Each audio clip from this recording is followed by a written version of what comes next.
الحمد لله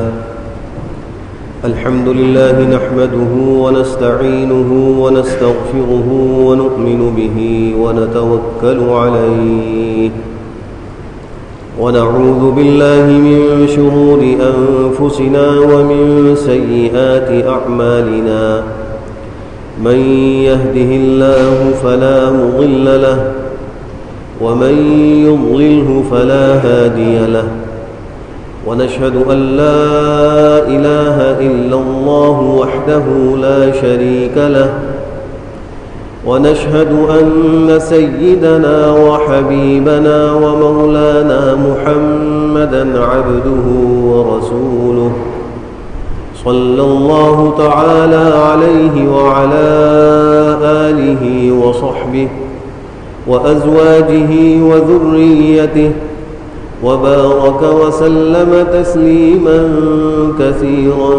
كثيرا أما بعد فأعوذ بالله من الشيطان الرجيم بسم الله الرحمن الرحيم وما كان الله ليعذبهم وأنت فيهم وما كان الله معذبهم وهم يستغفرون وقال تعالى فقلت استغفروا ربكم إنه كان غفارا يرسل السماء عليكم مدرارا ويمددكم بأموال وبنين ويجعل لكم جنات ويجعل لكم أنهارا وقال تعالى ما كان محمد أبا أحد